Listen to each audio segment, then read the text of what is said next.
Espero que sí se me escuchen. Ah, no se me escucha muy bien. Sí, se Sí se escucha me escucha, ¿no? perfecto. Ok, ya. Ya la última exposición del tema de nematodos. En este caso vamos a tocar últimos parásitos, um, como Toxocara pichura y Enterobius vermiculares. Yo soy Marina Cruz Bejar y voy a hacerla. Ya bueno, este sería la tabla que vamos a ver en esta expo. Primero vamos a ver las generalidades, ciclo de vida, diagnóstico y prevención, lo que normalmente ya hemos visto también en otros textos. Primero vamos a hablar sobre Paracanis. Este va a ser un parásito que va a causar la toxocariosis. En este caso vamos a tener tres especies. El Toxocara canis, que va a ser el del que vamos a hablar hoy día, pero también otros como el Toxocara catis y el Toxocara leonino. En este caso, el Toxocara relacionado a los perros, a los felinos, no, a los cánidos. Catis estaría más relacionado a los gatos y a otros felinos, mientras que el Toxocara más relacionado a otros felinos, pero no tanto al gato. Lo que más se relaciona al gato es el Toxocara. Eh, También vamos a hablar sobre la distribución. Este es una distribución cosmopolita. Esto quiere decir que se va a encontrar en muchos lugares específicos. O sea, no tiene como que un país o un área en específica en la que se encuentra, sino que es cosmopolita. En este caso vamos a tener también que el hombre va a ser el huésped paragénico. ¿Eso qué quiere decir? Que el parásito, si bien al hombre, el hombre, el parásito no va a lograr cumplir todo su ciclo, no completar su ciclo en este huésped, que sería el hombre, ¿no? Su segunda etapa larvaria, que sería la L3, larva 3. La forma infectante de este parásito vendrían a ser los huevos embrionados con larva L3. En cuanto a la transmisión, esta básicamente se va a dar por ingesta en el hombre, ingesta de los huevos infectantes, que también en el perro va a tener otros tipos de transmisión, otras vías. Por ejemplo, en el perro va a tener una vía vertical, es que puede ser bien por la placenta a los cachorros y también la leche, por la leche de la hembra que le va a transmitir.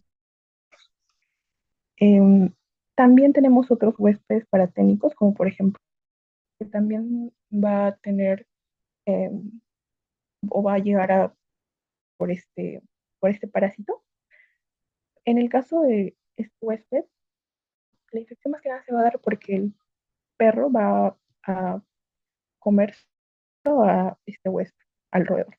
Y de esa forma también sería infectado.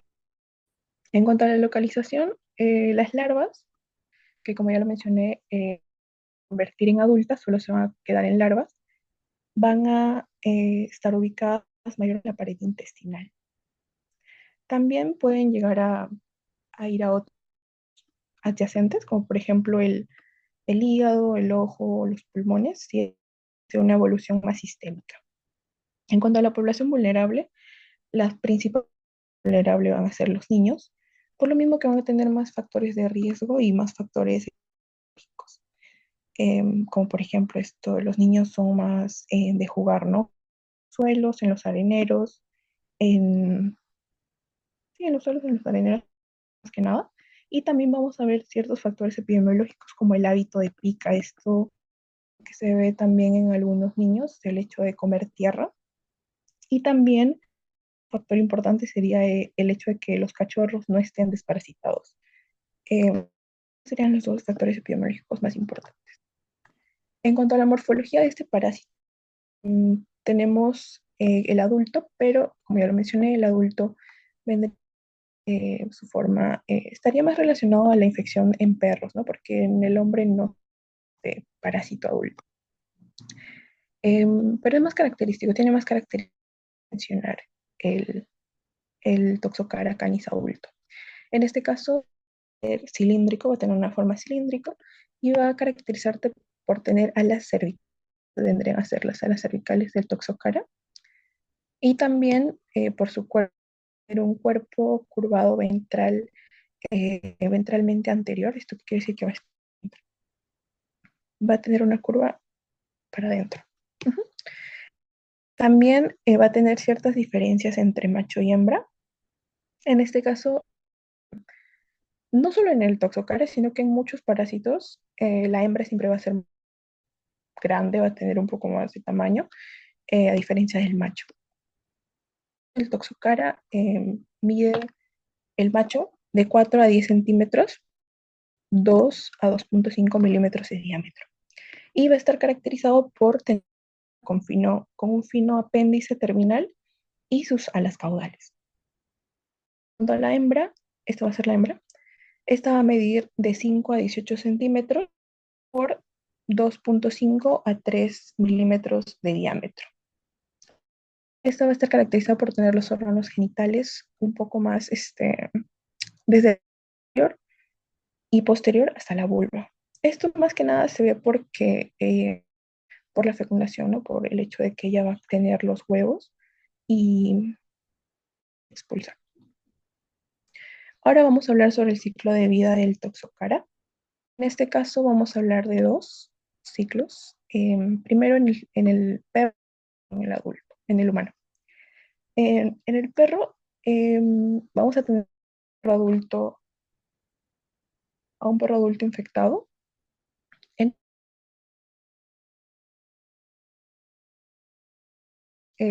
a los gusanos adultos, ¿no? Tanto el Toxocara hembra como el macho.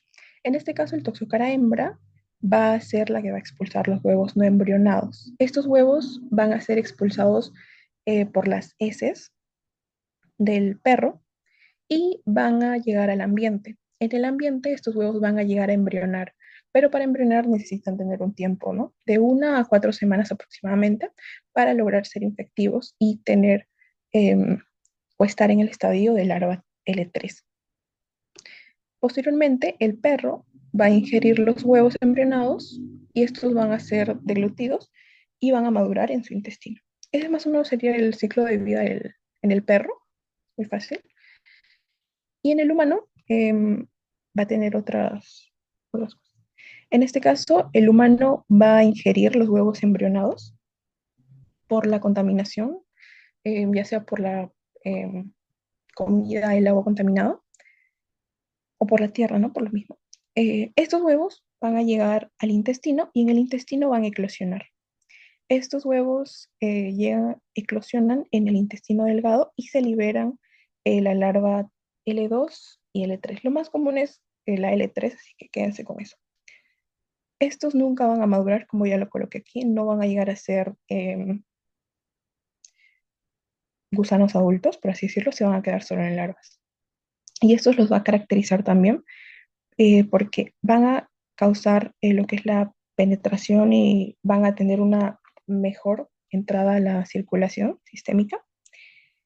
¿Por qué? Porque van a penetrar tanto la mucosa y van a llegar a la circulación portal. Al llegar a la circulación portal van a pasar por el hígado y los pulmones. Aquí van a causar ciertas manifestaciones clínicas específicas, como por ejemplo en el hígado van a causar hepatomegalia, por lo mismo que hay una reacción no inflamatoria de que o también por el hecho de que haya un cuerpo extraño o que el parásito actúe como un cuerpo extraño, ¿no? Aumentando el volumen del hígado, o también por lo mismo de la reacción inflamatoria que ocurre. Y en los pulmones va a causar cierta sintomatología que posiblemente se pueda confundir en algunas ocasiones con bronquitis o una neumonitis. Y el último paso ya sería la diseminación sistémica. El parásito va a llegar como ya está en los pulmones, va a tener una mejor vía, un mejor acceso, por así decirlo, para llegar al, para tener una diseminación sistémica. Esto va a causar una reacción tisular y un encapsulamiento. En el encapsulamiento es donde vamos a observar lo que son los granulomas. ¿Esto qué quiere decir? Que el parásito, en este caso de la larva, va a estar rodeada de tejido, ¿no? Se va a hacer se va a encapsular, por eso su nombre lo dice encapsulamiento. La larva se va a encapsular y puede ahí pasar mucho tiempo sin causar más manifestaciones clínicas. No puede estar ahí como un simple granuloma sin causar manifestaciones clínicas específicas o más agravantes, por así decirlo. Pero va a ser diferente si el paciente en algún momento ya de su vida se puede llegar a inmunodeprimir, o sea, que su sistema inmune baje. Esto sí podría causar que haya una reactivación de esta larva, de la larva, y cause ya un poco más lo que es síntomas más específicos o más graves. En el caso de las manifestaciones, ahora vamos a hablar de la clínica. Esta parasitosis se caracteriza por 5 tipos de clínica, por así decirlo. Tenemos la más común, que es la toxocariosis visceral, la toxocariasis ocular y la toxocariasis atípica. Como ya lo mencioné, la más común es la visceral. Esta puede ser de dos tipos, tanto asintomática, si el parásito solo se queda en el intestino delgado, no va a causar más problema, la verdad, no va a llegar a causar tanta sintomatología. Esto, como por lo mismo que va a ser asintomática, lo más probable es que su detección sea por pruebas serológicas. Por otro lado, si llega así ya a ser más sistémico, lo que es más común en niños menores de 6 años, va a tener síntomas más generales, como por ejemplo la anemia moderada, la fiebre intermitente, las megalias que ya hablamos, va a causar hepatomegalia y ciertas manifestaciones pulmonares, como tos, por ejemplo. En algunos casos también puede llegar a haber edema de miembros inferiores, alteraciones cutáneas como un rash cutáneo y un compromiso del sistema nervioso central. Ahora hablaremos sobre la toxocariasis ocular. En este caso, esta ya se vería en niños mayores de 7 años y tendría sintomatología un poquito más que se puede llegar a confundir, como ya lo puse aquí, se puede llegar a confundir con un retinoblastoma, pero ya más adelante en diagnóstico vamos a hablar de sus diferencias. Tiene síntomas y signos muy característicos también de un retinoblastoma, como por ejemplo la disminución de la visión, el estrabismo, causa un dolor ocular, se ve fotofobia, visión de moscas volantes, por así decirlo, leucocorias y sensación de cuerpo extraño. Ahora, por último, tenemos a la toxocariosis atípica. En este caso, tenemos que si bien esta va a tener una serología positiva, muchas veces se puede llegar a confundir por lo que principalmente una persona va al médico es por sus signos, ¿no? Signos y síntomas. Y este va a tener una sintomatología un poco más inespecífica. Entonces, lo que vamos a ver aquí sería lo siguiente, el dolor abdominal. Si bien este es un parásito que se encuentra en el intestino delgado, no es muy común que cause dolor abdominal. Tampoco es muy común que cause alteraciones del progreso ponderal. Esto que quiere decir que va a haber una baja de peso y también cefalea y urticaria. Estos serían los síntomas inespecíficos y de la toxocariasis atípica, que no es tan, como su propio nombre lo dice, no es como, por así decirlo. Ahora pasaremos a hablar sobre el diagnóstico y la prevención de la toxocariasis.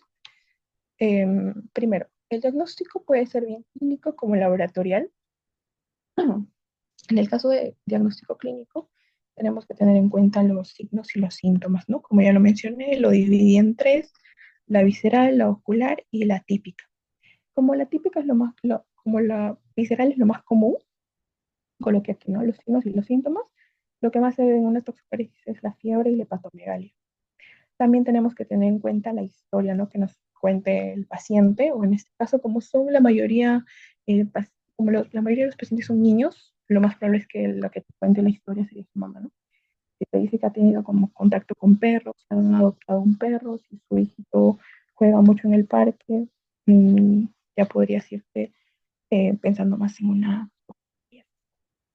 También por el hábito de pica, por lo mismo que te mencioné que los niños es muy común que tengan esta sensación de ganas de comer tierrita a veces. Y también, como ya lo había mencionado, hay un diferencial, un diagnóstico diferencial que se mide en el caso de la caries ocular, el retinoblastoma. En este caso ya vendrían a jugar aquí lo que son los estudios de laboratorio, en este caso el estudio serológico, para poder diferenciar un retinoblastoma de una toxocariasis ocular. Tenemos dos pruebas. Las primeras, bueno, la primera sería la prueba de ELISA y también tenemos la LDH, que es la lactato deshidrogenasa. En el caso del retinoblastoma, lo que va a tener niveles elevados va a ser el lactato deshidrogenasa. Y mientras que en el toxocariasis ocular, lo que va a salir positivo, evidentemente, es el ELISA, que sería el estudio serológico. En este caso, en el laboratorio tenemos dos tipos, ¿no? Como ya había mencionado, tenemos primero, tenemos los directos y los indirectos. Como este es una larva como este es un parásito que no va a cumplir su ciclo de vida, no vamos a encontrar eh, huevos, por así decirlo, no vamos a encontrar huevos en heces. Entonces te preguntarás, pues, cómo se hará este examen directo. Esto se puede hacer bien por observar las larvas en biopsia. Como ya te mencioné, estas larvas forman granulomas y muchas veces a estos se les hace un biopsia y ahí es donde se encuentra la larva. O también en el caso de la toxocariasis ocular, lo que se busca también es hacer el fondo de ojo. En el fondo de ojo vamos a encontrar a lo que es la larva. Y también como estudio indirecto tenemos a los estudios serológicos. En este caso el principal es el estudio de ELISA y también el Western blot, pero este está como, no es tan común. Lo principal es el ELISA. Pero claro, si tu ELISA sale negativo, pero tienes estos tres puntitos a favor, como por ejemplo una alta eosinofilia mayor de 15, una leucocitosis y también tienes hipergamaglobulinemia, posiblemente tengas una infección por toxocariasis. Como ya lo mencioné aquí también, en la toxocariasis ocular, la serología muchas veces sale negativa en más del 50% de los casos, suele salir negativa. Entonces eso no te asegura que no sea una toxocariasis ocular. Por el contrario, tendrías que ir a otros, ¿no? Por métodos, como por métodos directos, estudios directos, como por ejemplo el fondo de ojo. No te dejarías llevar tanto por los estudios de laboratorio, aunque también son una gran ayuda. Por último, tenemos lo que es la prevención. En este caso, lo principal que se recomienda es la desparasitación de los animales, de las mascotas, en este caso de los perritos, ¿no? De las camadas que nacen. Lo recomendable es desparasitarlos después de las 3 semanas de vida y también para poder, obviamente, evitar la formación de estas o la infección, ¿no? Que el cachorrito se infecte de toxocara. Como, otra como otro mecanismo preventivo tenemos también el recoger los desechos de nuestros perros, sobre todo en lugares públicos, que es donde los niños más juegan, ¿no? Como las plazas, los areneros, lugares públicos en general. Y por último, no jugar en areneros y tierras. Esto más que nada para los niños. Ahora ya pasaríamos a hablar sobre otro parásito, el Trichuris trichura, otro nemato. Este también se le conoce como el tricocéfalo y va a causar lo que es la trichuirosis. Este va a tener una distribución geográfica también cosmopolita, pero a diferencia del toxocara, este va a ser característico de países tropicales.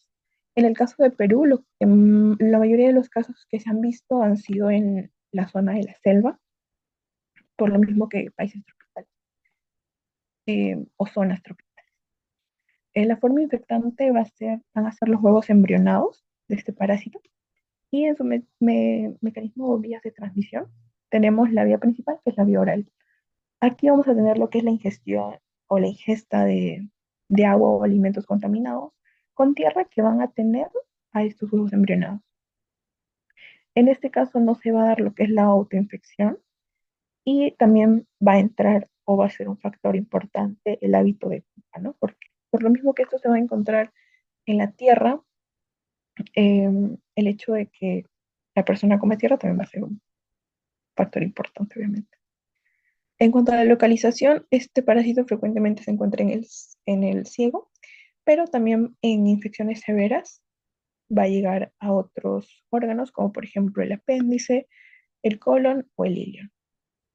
En cuanto a la morfología de este parásito, eh, tenemos primero al adulto, ¿no?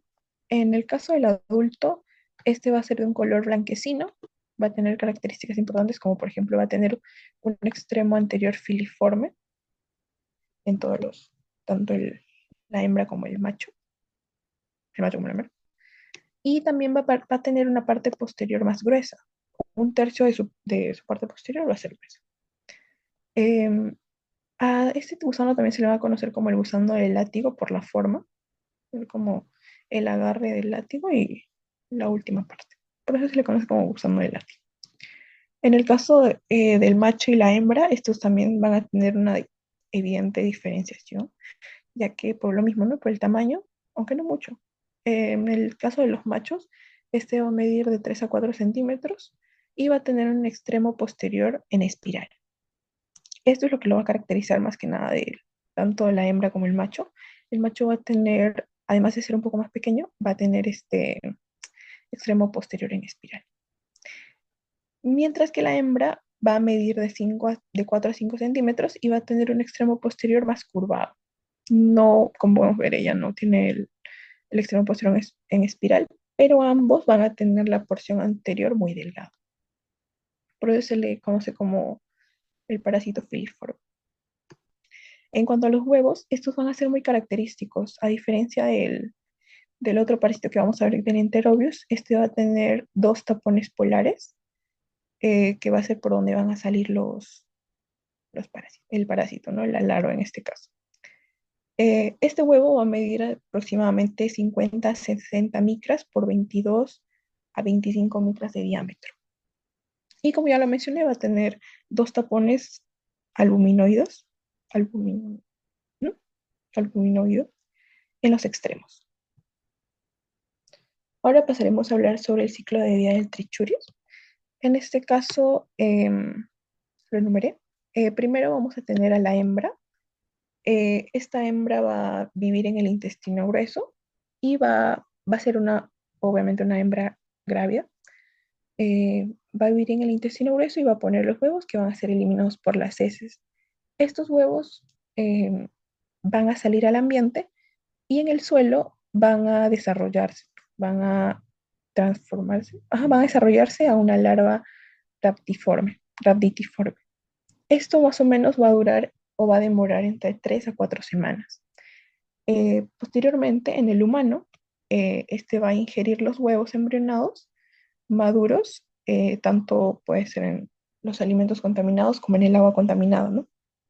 Y estos huevos, al ser ingeridos por el humano, van a eclosionar en el intestino delgado y va a salir lo que es la larva. La larva va a emerger, como ya lo mencioné, por el huevito, va a tener dos tampones polares, por uno de esos va a salir la larva y va a pasar al ciego. Aproximadamente de 2 a 3 meses, este ya va a ser un parásito adulto o se va a considerar un parásito adulto maduro. Esos parásitos adultos se van a incrustar en la pared fecal por su porción anterior. Como ya lo había mencionado, la porción anterior del parásito va a ser más delgada, lo cual le va a permitir o le va a dar esa facilidad de poder como impregnarse, incrustarse, ¿no? Incrustarse en la pared fecal. Y le va a ser más fácil el perforar la mucosa. Em, Después de esto, también vamos a ver que el ciclo se va a repetir, ¿no? La hembra adulta grávida va a poner huevos van a ser descargados en las heces y el ciclo se va a repetir. Eso sería más que nada el ciclo de vida. Ahora, para la patogenia de este parásito, esto va a depender mucho de la carga parasitaria, ¿no? Eh, Va a haber un proceso fisiopatológico, obviamente, pero la patología se va a dividir en dos. Esto puede tener una patología leve como una patología más grave. En la patología leve vamos a tener dos puntos. Va a haber una evidente lesión traumática local, a lo cual se le va a conocer como la perforación que va a causar, ¿no? Este parásito por su porción anterior, que es más puntiaguda, más filiforme, va a causar una perforación en la mucosa del colon y va a causar una lesión traumática local. A eso se le va a conocer como lesión traumática local. Esta lesión traumática local va a evolucionar a un edema y hemorragia. En el caso de los niños, estos obviamente los niños que tienen una infección crónica, vamos a tener dos características importantes. En los niños se va a ver el IgG elevado y en la mucosa del colon se van a ver histaminas y mastocitos elevados. Esto más que nada nos va a servir para el diagnóstico laboratorial, así que, pero por si acaso es algo característico. En la patología grave, como ya lo mencioné, esto va a estar directamente proporcional o va a ser directamente proporcional al número de parásitos que haya. Mientras más parásitos haya, la patología va a agravarse. En este caso, en la patología grave, tenemos dos puntos importantes y ya el tercero ya sería lo más característico. Primero tenemos la colitis y la rectitis. Estas van a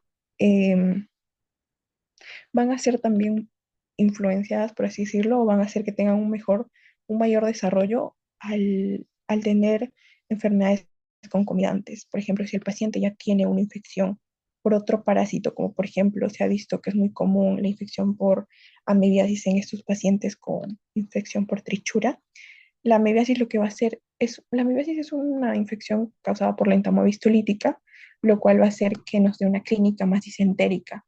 La disentería es esto de cuando el paciente tiene diarrea con sangre.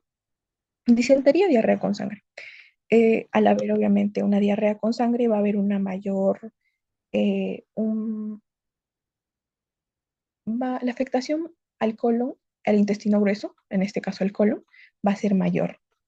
¿Esto qué quiere decir? Que la amebiasis va a causar en pocas palabras lo que es también las ulceraciones. Estas ulceraciones producidas por la amebiasis van a ser más favorables para que se den lo que son la colitis y la rectitis, que al final van a terminar como el prolapso rectal. Van a terminar en prolapso rectal si no se llega a tratar. Ese prolapso rectal más que nada se va a dar por la intensa invasión del recto, o sea, el recto va a estar muy invadido de este parásito y también va a estar asociada a desnutriciones. Ahora pasaremos a hablar de las manifestaciones clínicas de la trichuris. Bueno, para las manifestaciones clínicas, como ya lo había mencionado, van a haber también cuatro puntos importantes, ¿no? En este caso, la intensidad de la infección. La intensidad, la duración de la infección, cuánto tiempo el paciente ha estado con esta parasitosis, la edad del huésped, obviamente no es lo mismo un niño de 7 años a un adulto.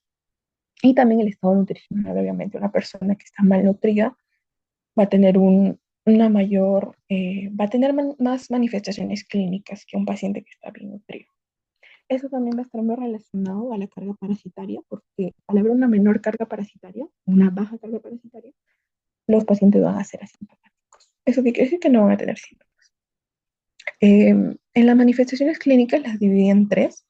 Primero, las infecciones moderadas. En este caso, vamos a ver una clínica un poco más leve. Por lo mismo, que es una infección moderada, no va a haber lo que se va a ver más aquí, que es disentería, sangre y cosas así, lesiones más graves, por así decirlo. En la infección moderada vamos a ver un cuadro inespecífico, vamos a ver que el paciente va a tener dolor tipo cólico y diarreas ocasionales, que no van a ser tan graves, ¿no? No es que el paciente va a estar todo el día o toda una semana con diarrea, sino que estas van a ser ocasionales y se va a dar más que nada por la fijación del parásito. Como ya lo mencioné, el parásito se va a fijar por su porción anterior porque va a ser más filiforme a la mucosa. Al haber una fijación de la mucosa va a causar lo que es la irritación. Esta irritación va a activar las terminaciones nerviosas parasimpáticas y esto va a causar lo que son los reflejos diversos de intensidad variable, lo que va a terminar en diarreas ocasionales. También, como segundo punto, tenemos ya una carga parasitaria mucho más elevada. En este caso tenemos tres manifestaciones clínicas muy características. Primero, la disentería crónica. El paciente va a tener una diarrea, pero esta diarrea va a estar acompañada de sangre. También vamos a ver que va a tener espasmos abdominales y tenesmo rectal. Eh, y por último tenemos lo que es la infección no tratada, ¿no? El paciente no trata su condición. su, parasi- su infección parasitaria. En este caso, vamos a ver un paciente desnutrido. Si es un niño, va a haber un retardo en el crecimiento muy evidente. También vamos a ver lo que es anemia, malnutrición y pérdida de sangre. Este no es un parásito como tal hematófago.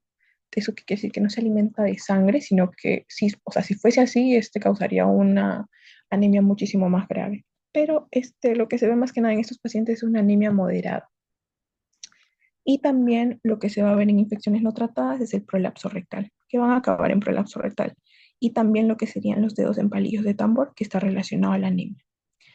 Em, También en algunos casos se va a ver lo que es la apendicitis subaguda o crónica.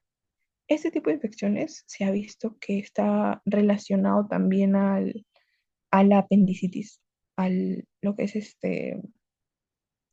la extracción quirúrgica del apéndice, ¿no?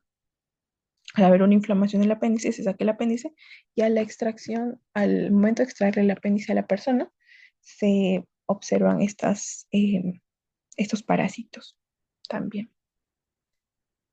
Ahora, por último, vamos a hablar tanto del diagnóstico y la prevención.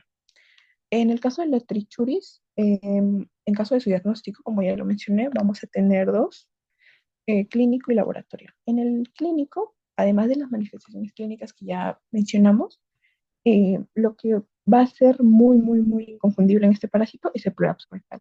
Este es un parásito que causa mucho eso, o sea, que causa mucho el prolapso rectal. Por eso, si viene un paciente con prolapso rectal, es inconfundible que posiblemente, muy, muy posiblemente, sea una infección por trichuris. En cuanto a los laboratorios, tenemos tanto el examen directo, que es lo que más se usa. En este caso, el observar los huevos en el examen coproparasitológico. También tenemos que tener en cuenta el grado de patogenicidad y que está muy relacionado a la carga infectante, ¿no? Y cuantificar la infección.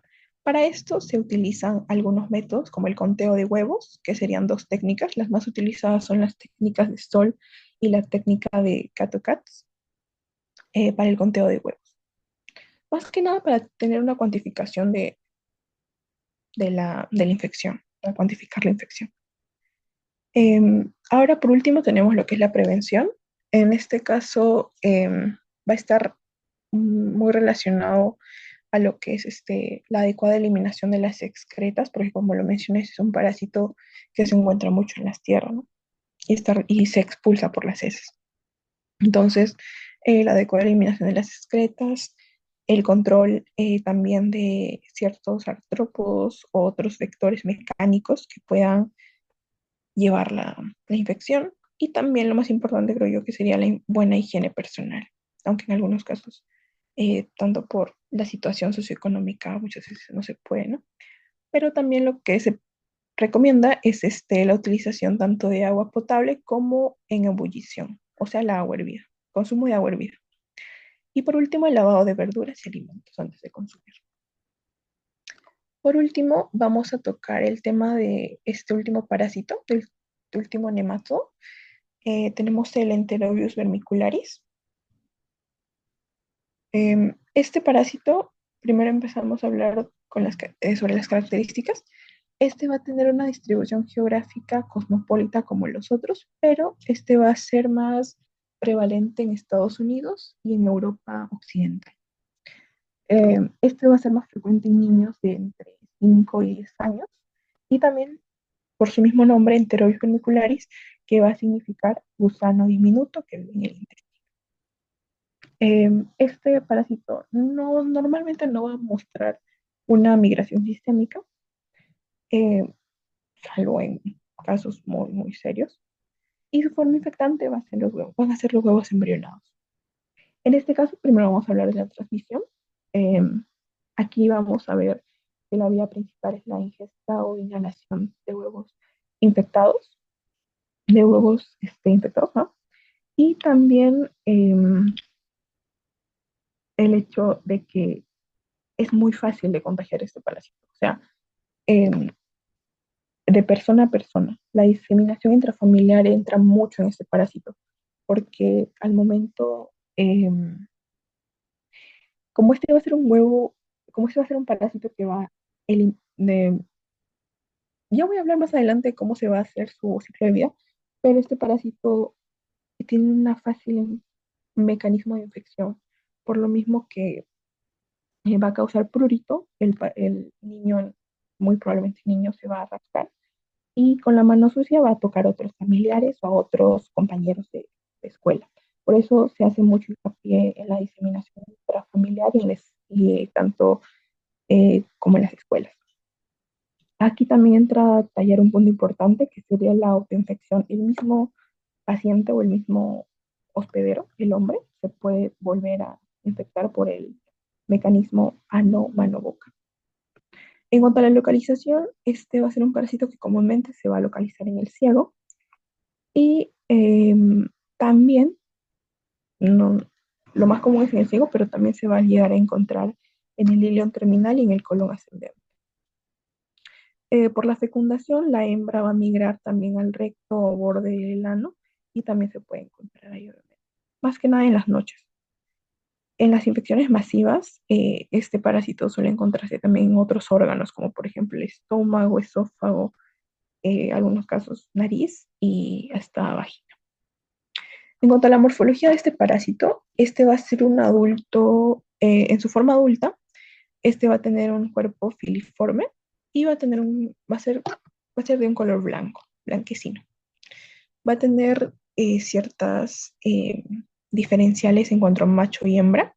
En el caso del macho, este va a ser mucho más pequeño, va a medir de 3 a 5 milímetros y la hembra va a medir de 7 a 12 milímetros de diámetro. En este caso, ambos van a tener alas cervicales, pero el macho va a tener alas cervicales mucho más grandecitas que la hembra. En este caso, la hembra va a tener lo que es el esófago de doble bulbo. También el macho, pero es más característico de la hembra. Algo que sí los va a diferenciar es su extremo posterior, su tercio posterior. En el caso del macho, este va a tener un tercio posterior más curveado, va a ser característico de este parásito de macho. Y la mujer, o, perdón, la hembra va a tener lo que es los huevos en el útero post fecundación. Y también va a tener una parte posterior más recta. No va a tener esta curva. En cuanto a los huevos, estos son translúcidos y van a tener tanto una parte cóncava como una parte convexa. Esto más que nada lo va a diferenciar porque yo lo he diferenciado porque tenía una forma de D más o menos, la letra D mayúscula. Y va a tener un tamaño de 50 a 60 micras por 30 a 35 micras. Este también va a tener dos membranas lisas.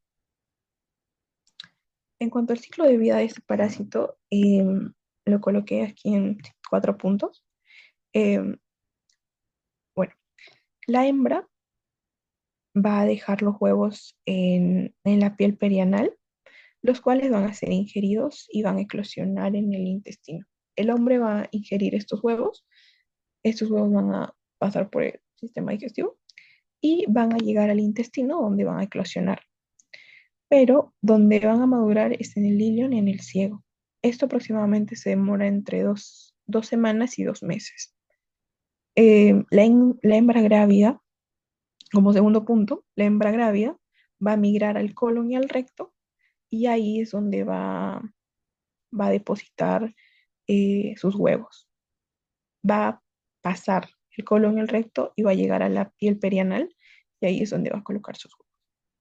En el caso del macho, este no jugaría un papel importante, la verdad, porque el macho normalmente muere en el apareamiento y es eliminado por las heces.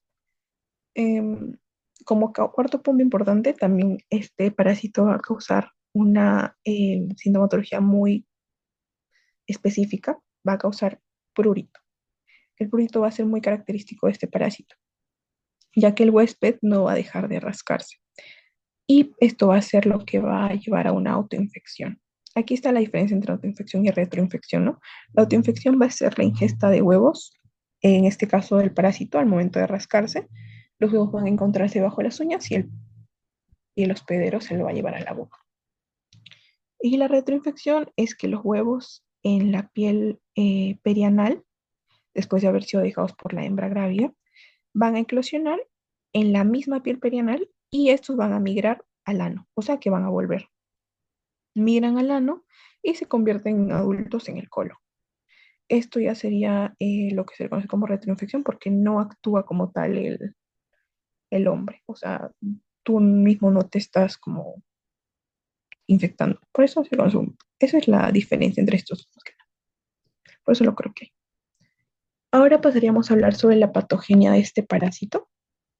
Este va a tener un proceso fisiopatológico un poquito más característico, ya que este parásito no se va a fijar ni va a penetrar en la mucosa intestinal.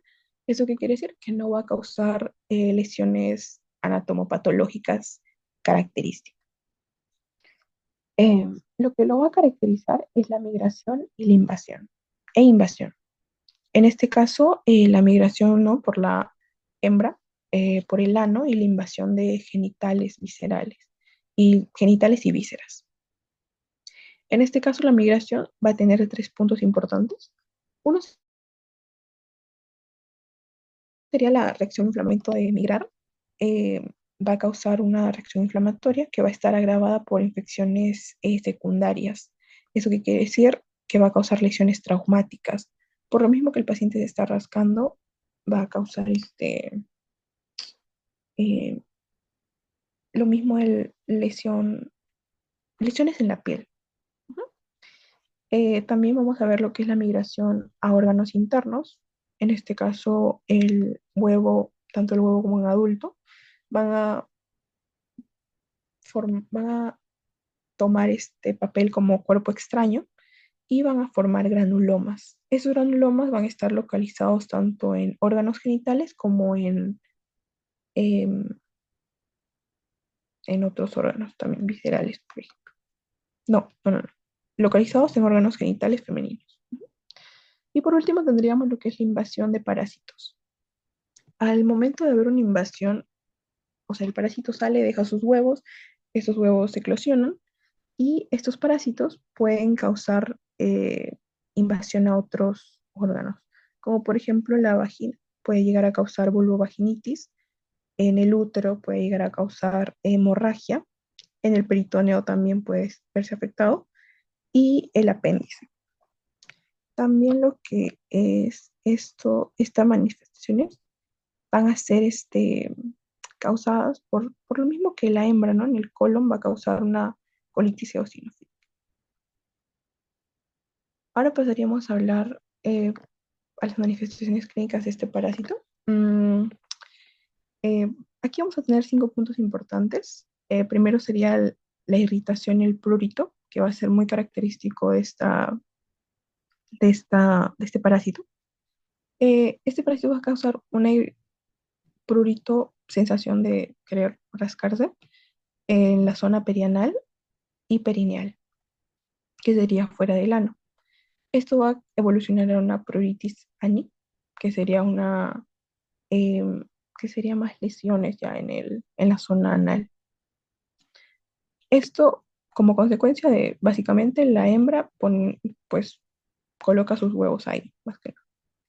Y esto va a terminar en un rascado y una escoriación. La escoriación sería el resultado de rascarse, como una lesión dérmica más que nada, en esta zona, en la zona perianal.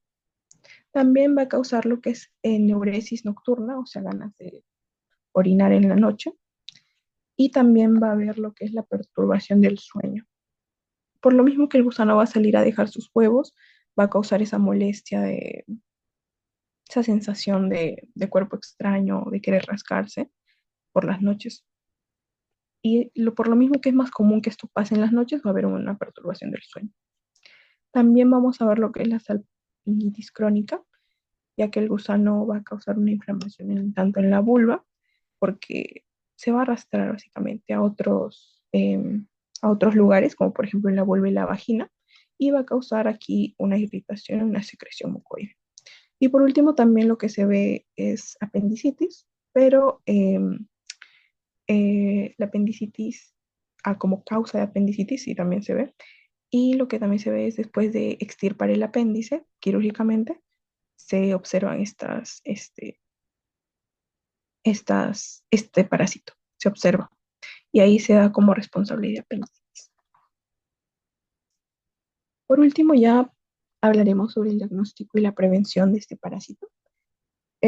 Como clínica, lo principal o lo que nos guiaría sería los signos y síntomas que mencioné, pero acompañados de una historia de prurito perianal. En cuanto al laboratorio, este se va a dar por dos, por la detección de huevos y la demostración del parásito adulto. En el caso de la demostración o detección de huevos, esto puede ser bien por métodos o por algo tan simple como ver debajo de las uñas. También, en cuanto a los métodos, tenemos dos métodos. El más usado es el método de la cinta en Perú, es el método de la cinta, o también conocido como la técnica de Graham, que sería esta. También se usa lo que es el método del hisopado, pero en Perú lo más usado es el método de la cinta, la técnica de Graham.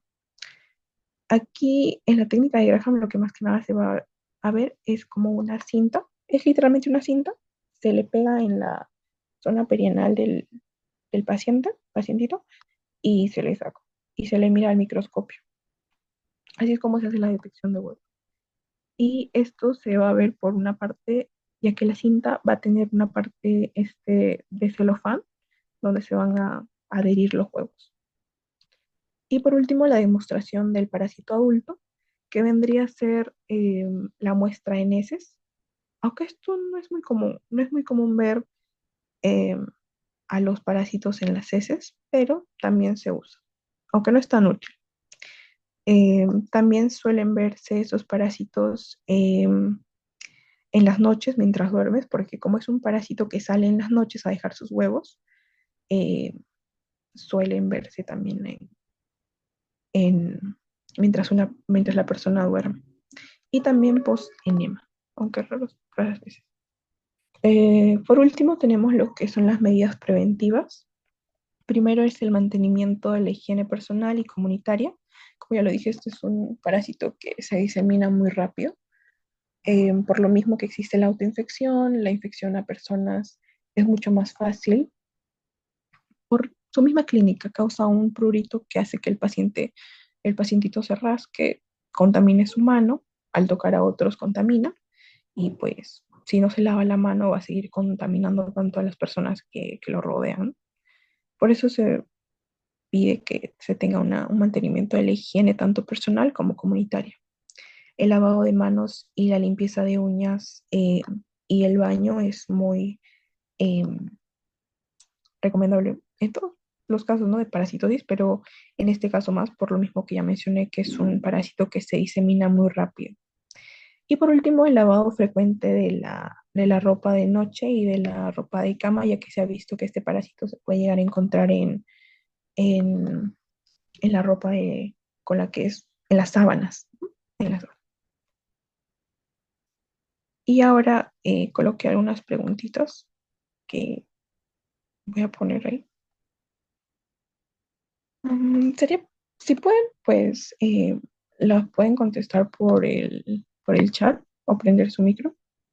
La primera pregunta dice, tenemos a un niño de 6 años con fiebre, hepatomegalia y eosinofilia marcada. Vive en zona rural con perros sin desparasitar. ¿Cuál sería el diagnóstico más probable?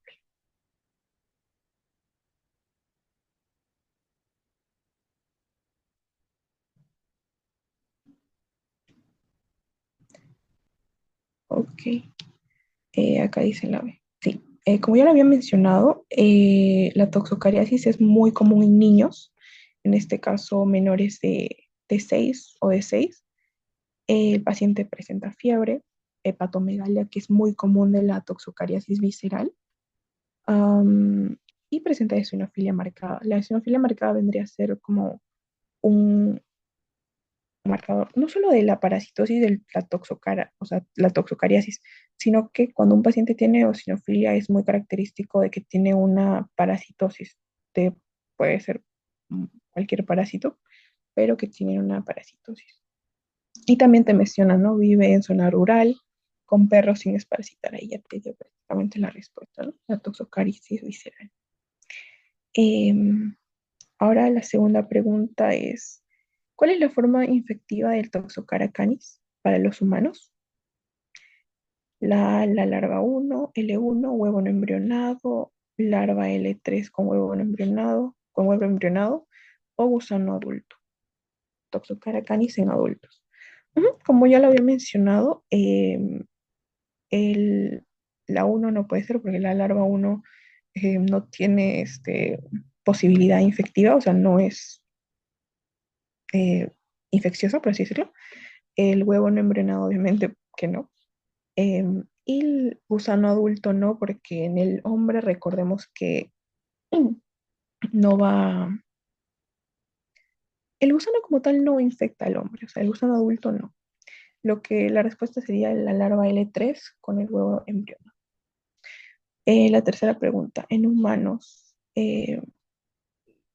toxocaracanis, ¿cuál creen que será la respuesta? Aquí sí, no madura y queda en tejidos. La B.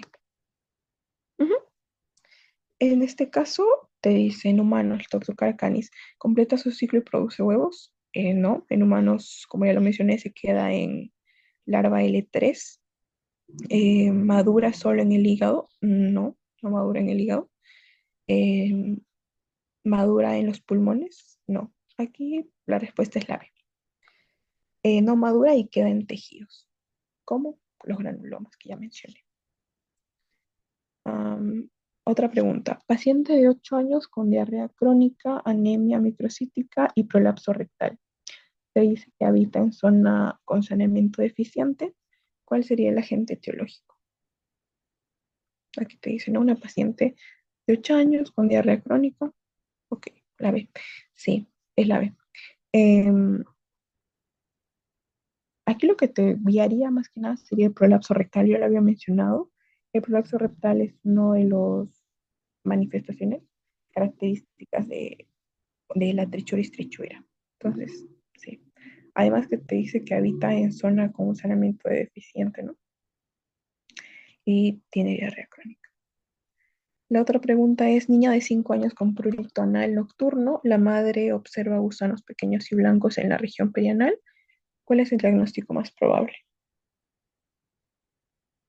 No sé si lo había mencionado, creo que no lo mencioné, pero también al enterobius vermicularis o la enterobiasis se le conoce como oxuriasis, porque también otro nombre que tiene el enterobius vermicularis es oxyurius. Entonces, la infección por oxyurius, oxuriasis. Y sí, eso sería. Te guiarías por la edad del paciente, tiene 5 años, presenta prurito anal nocturno, que ya mencioné que esto es muy común porque la hembra básicamente sale en las noches a dejar los huevos y pues causa lo que es el prurito, ¿no? Sensación de querer rascarse. Y bueno, ¿no? Gusanos pequeños y blancos en la región perianal. Aquí también tengo otras preguntas. Método diagnóstico más utilizado para enterobius vermicularis. Creo que sí lo dije en Perú. ¿Cuál es el método más utilizado? Ujú. El, ajá, sí, la B. La técnica de Graham, o también conocida como la cinta adhesiva, para visualizar los huevos. Por último, la forma infectante del enterobius vermicularis, ¿cuál es? La B, exacto, el huevo embrionario. Em, Creo que eso sería todo de mi parte. Em, Estoy- bueno, bueno, espero que les haya servido esta exposición, chicos. Y eso sería todo por la exposición del día de hoy. Creo que el lunes hay otra exposición, así que sí, creo que sí. No se puede salir. Ya, ahí está. Eso sería todo por mi parte. Si hubiera alguna pregunta, em, la pueden decir por el chat. Si no hubiese, creo que eso sería todo por hoy.